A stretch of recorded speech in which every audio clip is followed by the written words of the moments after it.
नमस्कार दोस्तों, कैसे हैं आप लोग। उम्मीद करता हूं कि सब लोग सकुशल होंगे। दोस्तों, आज मैं आप लोगों के सामने आया हूं। मुझे एक शख्सियत के बारे में आज बात करनी है, भारत की उस शख्सियत के बारे में जिसे आप सब लोग जानते हैं। आज 20 अगस्त है और 20 अगस्त को हमारे इस देश के सबसे युवा प्रधानमंत्री, सबसे कम उम्र में प्रधानमंत्री बनने वाले और सबसे सफल उनका योगदान रहा है भारत के विकास में, मैं उनके बारे में बात कर रहा हूँ। जी हाँ दोस्तों, आपने सही पहचाना।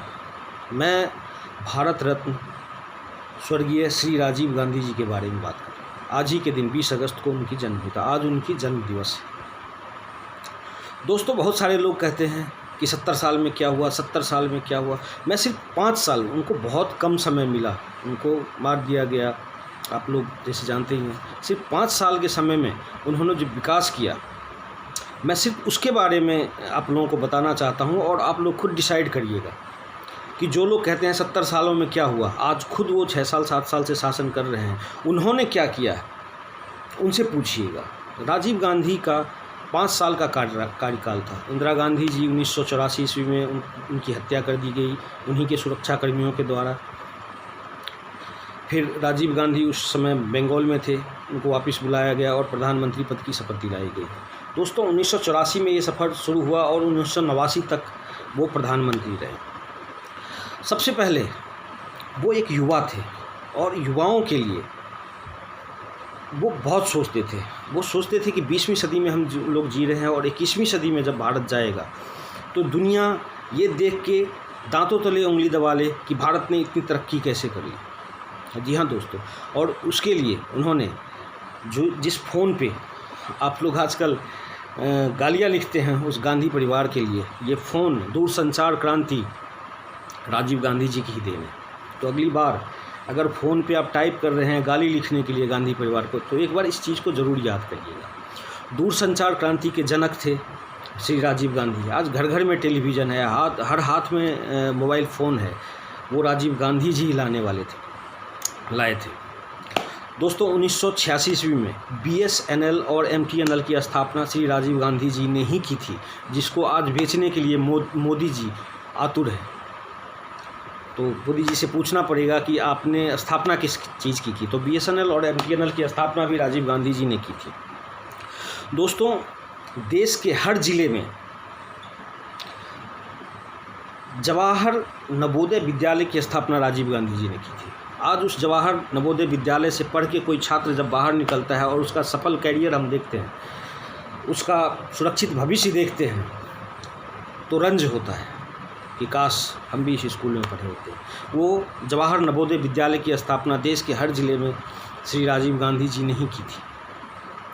दोस्तों, राजीव गांधी की सोच थी कि शिक्षा का प्रचार प्रसार बढ़ना चाहिए, लेकिन उनको एक डर और भी था कि अगर शिक्षा का प्रचार प्रसार ज़्यादा हो रहा है तो जो लोग शिक्षित हो रहे हैं वो शिक्षित होने के बाद रूरल एरिया से निकल के अर्बन एरिया में आ जाते हैं, मतलब कि गांव को छोड़ के वो शहर में आ जाते हैं। तो फिर गांव का क्या होगा, गांव में विकास तो हो नहीं रहा है। तो उन्होंने पंचायती राज की स्थापना करी थी और उस वक्त ताकि गांव के लोगों के हाथ में शक्तियाँ जाएंगी तो गांव का विकास हो पाएगा और बहुत सारे लोगों के लिए गांव में ही रोज़गार की व्यवस्था हो सकती है। उस वक्त उनकी इतनी दूरदृष्टि थी, इतनी तीक्ष्ण सोच थी कि उन्होंने जो पंचायती राज लागू किया था उसमें 33% महिलाओं के लिए सीट आरक्षित किया था। आप सोच सकते हैं कि वो कितने दूरदृष्टा थे। जो 1984-50 उस टाइम पे हम लोग कितने 4-5 साल के रहे होंगे। उस वक्त उन्होंने महिलाओं के लिए 33% सीट आरक्षित की थी पंचायती राज में। दोस्तों, युवाओं को जो कॉलेज से बाहर मैट्रिक करके इंटर करके बाहर निकलते थे उन लोगों को भी अपना व्यूज़ होता था, लेकिन उस वक्त देश में जो वोटिंग मताधिकार का हक था वो 21 साल से कम उम्र के लोगों को नहीं था। राजीव गांधी ने वो अधिकार 18 वर्ष कर दिया और देश के जो युवा कॉलेज से पास आउट होते थे वो वोट देते थे। तो आज के युवा जिनको ये पता नहीं है लीगेसी के बारे में। आज उनको व्हाट्सएप यूनिवर्सिटी पे जो पढ़ाया जाता है, जो सिखाया जाता है, उसी को वो सच्चाई मान लेते हैं। इतिहास वो पढ़े नहीं हैं, उनको पता नहीं है, वो जानकारी लेना नहीं चाहते हैं। व्हाट्सएप मोबाइल में है, व्हाट्सएप खोला, देखा, अच्छा ये तो बहुत गंदा था। आप उसके बारे में थोड़ा जानने की कोशिश तो करिए दोस्तों। आपको वोट देने का अधिकार 18 वर्ष की उम्र में, वही राजीव गांधी जी का योगदान है दोस्तों। ऐसे तो बहुत सारे काम राजीव गांधी जी ने किया है, मैंने बताया भी आप लोगों को।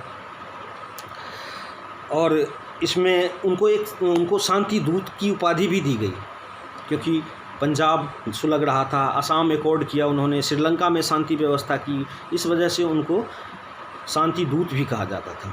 अगर राजीव गांधी जी के बारे में बात करने लग जाऊं दोस्तों तो पूरा दिन कम पड़ जाएगा और वीडियो इतना लंबा हो जाएगा कि आप लोग भी देख नहीं पाओगे और मुझे भी सही नहीं लगेगा।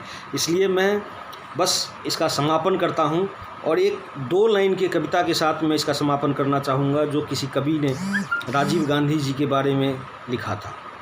वो कविता कुछ यूँ है। अपने बदन का सारा लहू हमने जमी को पिला दिया, वतन का कर्ज था हम पे, हमने वो कर्ज चुका दिया। जय हिंद दोस्तों, जय भारत, जय राजीव, धन्यवाद।